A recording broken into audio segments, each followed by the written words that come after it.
Hello my dear memory athletes. कसे आहात? रोज साधारण किती वेळ तुम्ही चॅम्पियनशिपची प्रॅक्टिस करताय?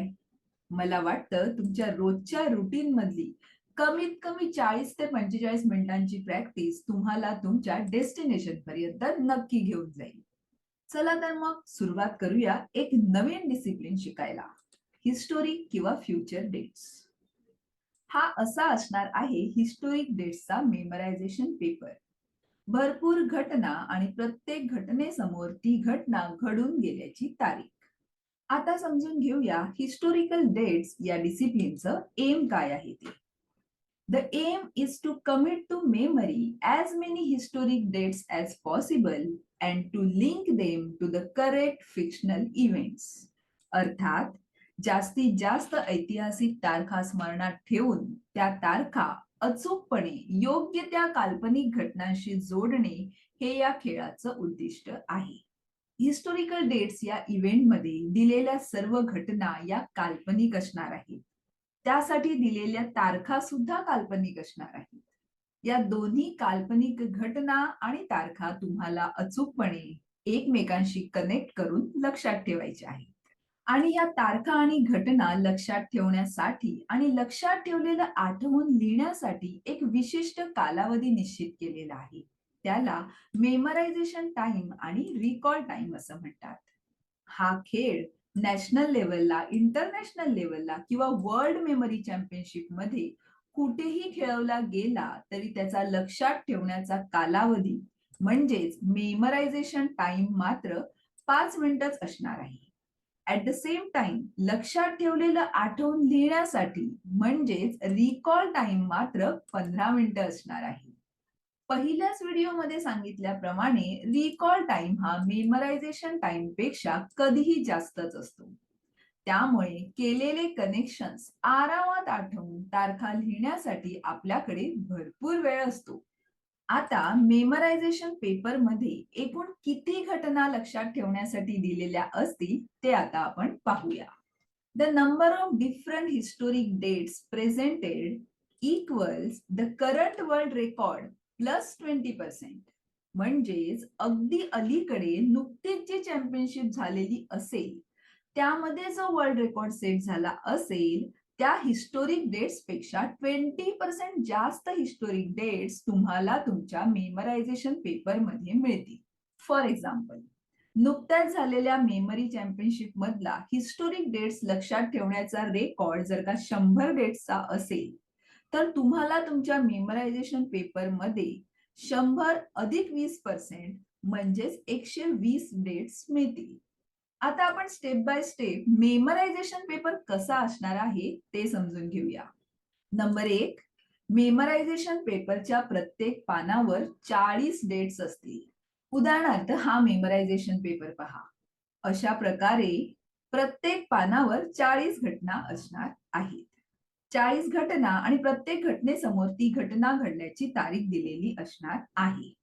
नंबर 2, मेमरायझेशन पेपर मध्ये देण्यात येणाऱ्या तारखांचा कालावधी निश्चित असणार आहे. फक्त 1000 ते 2099 मधल्याच तारखा मेमरायझेशन पेपर मध्ये असणार आहेत. या डावीकडच्या मेमरायझेशन पेपर मधल्या डेट तुम्ही पाहिल्या तर तुम्हाला त्याची कल्पना येईल. नंबर 3, सर्व ऐतिहासिक घटना काल्पनिक आणि सर्वसामान्य असतील. म्हणजेच कोणतीही खरी किंवा स्पेसिफिक घटना मेमरायझेशन पेपर मध्ये नसणार. उदाहरणार्थ या मेमरायझेशन पेपर मधल्या काही घटना आपण पाहूया. पहिली घटना आहे हॉटेल सेलिब्रेट्स 150th अॅनिव्हर्सरी. आता इथे कोणतं हॉटेल, कुठे आहे, काही स्पेसिफिकेशन नाहीये. अगदी सर्वसामान्य आणि काल्पनिक घटना आहे. दुसरी घटना बघितली तर Olympic games postpone by 12 months. आणि कधी घडली आहे ही घटना? 1120. 1120 साली तर ऑलिम्पिक स्टार्ट पण नव्हते झाले. तिसरी घटना आपण बघितली तर 10 year old becomes youngest professor. आता हे 10 इयर ओल्ड कोण आहे? बॉय आहे, गर्ल आहे, त्यांचं नाव काय आहे, असं काहीही मेन्शन नाहीये. तर अशा काल्पनिक आणि सर्वसामान्य घटनाच मेमरायझेशन पेपरमध्ये दिलेल्या असणार आहेत. नंबर 4, मेमरायझेशन पेपर मधली प्रत्येक घटना शक्यतो 1 ते 6 शब्दातच मांडलेली असेल. उदाहरणार्थ हा मेमरायझेशन पेपर पहा. इथे एक दोन घटना वगळता इतर सर्व घटना कमीत कमी शब्दात मांडलेल्या आहेत. नंबर 5, मेमरायझेशन पेपर कितीही मोठा असला तरीही कोणतीही घटना किंवा तारीख एक पेक्षा जास्त वेळा दिलेली नसणार आहे. अर्थात कोणत्याही घटना किंवा तारखेचं रिपिटेशन होणार नाहीये. आणि खरं सांगायचं तर speed number, random number, spoken number आणि बायनरी नंबर्स या 4 डिसिप्लिन व्यतिरिक्त इतर कोणत्याही डिसिप्लिन मध्ये रिपिटेशनची शक्यता नाही. नंबर 6, मेमरायझेशन पेपर मध्ये तारखा डाव्या बाजूला आणि घटना उजव्या बाजूला एकाखाली एक अशा प्रकारे दिलेल्या असणार आहेत. नंबर 7, मेमरायझेशन पेपर मध्ये दिलेल्या घटना किंवा तारखा अल्फाबेटिकल किंवा न्यूमरिकल ऑर्डर मध्ये दिलेल्या नसणार आहेत. उदाहरणार्थ हा मेमरायझेशन पेपर पाहिला तर तुमच्या लक्षात येईल की कुठेही कोणत्याही प्रकारचा सिक्वेन्स किंवा क्रम फॉलो केलेला नाहीये, जेणेकरून ऍथलीट्सना लक्षात ठेवण्यासाठी कोणत्याही प्रकारची हिंट मिळेल. उदाहरणार्थ पहिली तारीख पहा 1783, दुसरी 1120, तिसरी 1669. म्हणजेच कोणतीही तारीख कोणत्याही क्रमाने दिलेली आहे.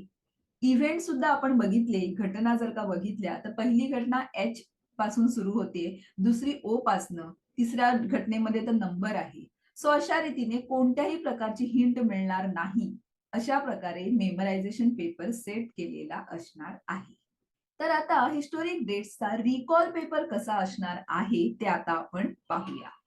नंबर 1, रिकॉल पेपर मध्ये मेमरायझेशन पेपर प्रमाणेच प्रत्येक पानावर 40 घटना असणार आहेत आणि प्रत्येक घटनेसमोर त्या घटनेचं वर्ष लिहिण्यासाठी एक रिकामी जागा अशा प्रकारे ठेवलेली असणार आहे. एकदा का रिकॉल टाइम सुरू झाला की या रिकाम्या बॉक्समध्ये तुम्हाला प्रत्येक घटनेसाठी लक्षात ठेवलेल्या तारखा लिहायच्या आहेत. फक्त एवढंच की रिकॉल पेपरमध्ये दिलेल्या घटनांचा क्रम हा मेमरायझेशन पेपरमध्ये दिलेल्या घटनांच्या क्रमापेक्षा वेगळा असणार आहे. म्हणजेच मेमरायझेशन पेपरच्या पहिल्या पानावर दिलेली घटना तुम्हाला रिकॉल पेपरमध्ये शेवटच्या पानावर मिळू शकते किंवा मधल्या कोणत्या तरी पानावरती मिळू शकते आणि शेवटच्या पानावरची घटना पहिल्या किंवा दुसऱ्या पानावरती तुम्हाला मिळू शकते. तुम्हाला तुम्ही पाठ केलेली घटना शोधून त्यासमोर त्या घटनेची तारीख लिहायची आहे. आता पाहूया रिकॉल पेपर सबमिट झाल्यावर कोणत्या नियमांच्या आधारे तुम्हाला मार्क दिले जातात ते. नंबर 1, लिहिलेल्या प्रत्येक तारखेला 1 गुण दिला जाईल. मात्र त्या तारखेतील 4ही अंक बरोबर असायला हवेत. उदाहरणार्थ हा रिकॉल पेपर पहा. इथे 6 घटनांसमोर 6 तारखा लिहिलेल्या आहेत. प्रत्येक तारखेतील 4ही अंक बरोबर असल्यामुळे प्रत्येक तारखेला 1 गुण याप्रमाणे 6 तारखांसाठी 6 गुण या पानावर मिळणार आहेत. नंबर 2, प्रत्येक दिलेल्या घटनेसमोर फक्त एकच 4 आकडी तारीख लिहिता येईल. म्हणजेच कन्फ्युजनमुळे किंवा इतर कोणत्याही कारणास्तव तुम्ही एकाच घटनेसमोर 2 तारखा लिहिल्या आणि त्यातली कोणतीही एक तारीख जरी बरोबर असली तरी ती चूकच मानली जाईल. उदाहरणार्थ हा रिकॉल पेपर पहा. इथे 20व्या घटनेसमोर 2 तारखा लिहिलेल्या आहेत. त्यामुळे ती चूक मानली जाईल.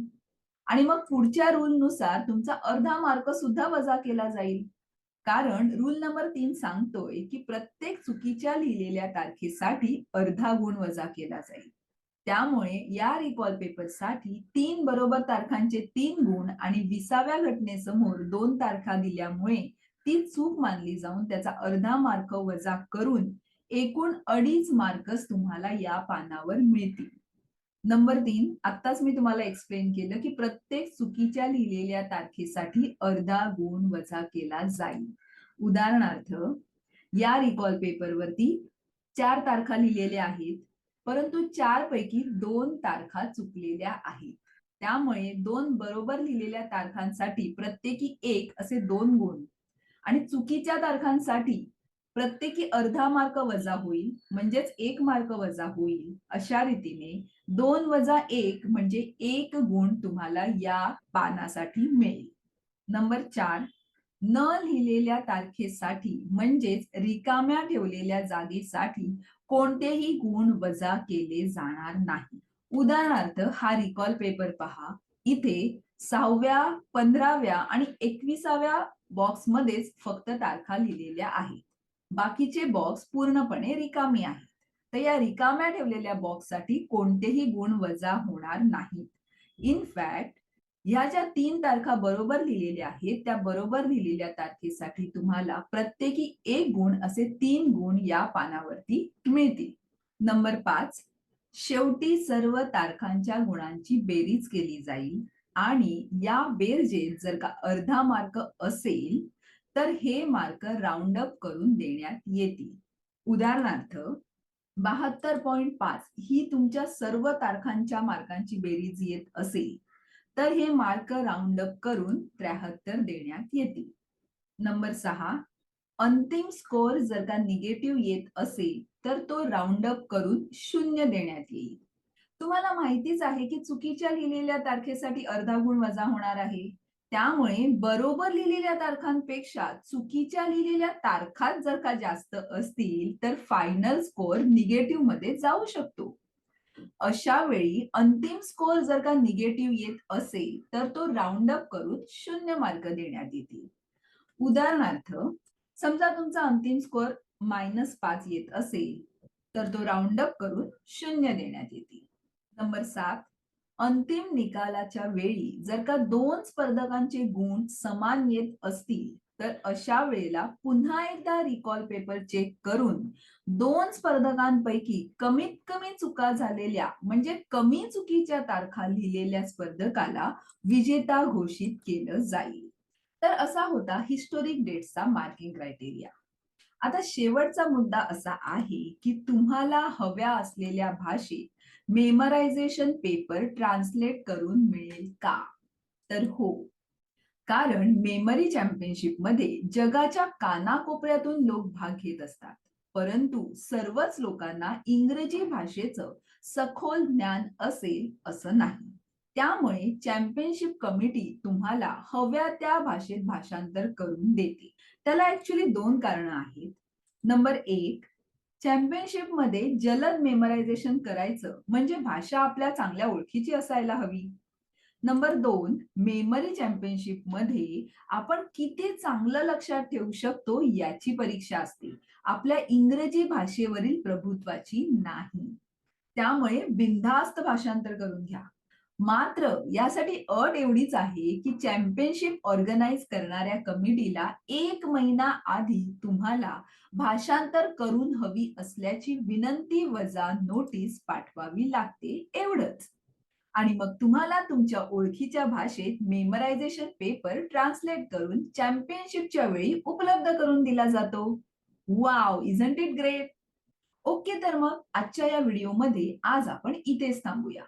हिस्टोरिक डेट्स या डिसिप्लिन बद्दल जास्तीत जास्त माहिती सविस्तरपणे समजावून सांगण्याचा प्रयत्न मी या व्हिडिओमध्ये केलेला आहे. व्हिडिओ 1-2दा पाहून सर्व रूल्स नीट समजून घ्या आणि तरीही काही शंका असल्यास कमेंट बॉक्समध्ये लिहून कळवा. तुम्हाला तुमच्या प्रश्नाचं उत्तर नक्कीच दिलं जाईल. पुढच्या व्हिडिओमध्ये हिस्टोरिक डेट्सची मेमरायझेशन प्रोसेस डिटेलमध्ये समजून घेऊन लगेचच एक रिकॉल टेस्ट सुद्धा मी तुम्हाला एक्सपिरियन्स करायला देणार आहे. तर मग पुढचा व्हिडिओ रिलीज झाल्या तुमच्यापर्यंत पोहोचण्यासाठी पटकन चॅनल सबस्क्राईब करून बेल आयकॉनवर क्लिक करून ठेवा. आणि तुमच्यासारखंच काहीतरी भन्नाट करू इच्छिणाऱ्या तुमच्या ओळखीच्या मंडळींमध्ये हा व्हिडिओ शेअर सुद्धा नक्की करा. तर मग आजचा व्हिडिओ तुम्ही लाईक केलात का? Thank you. तर लवकरच भेटूया पुढील व्हिडिओमध्ये, कारण तुम्ही आहात मेमरी ऍथलीट आणि तुम्हाला बनायचंय मेमरी चॅम्पियन. Thank you.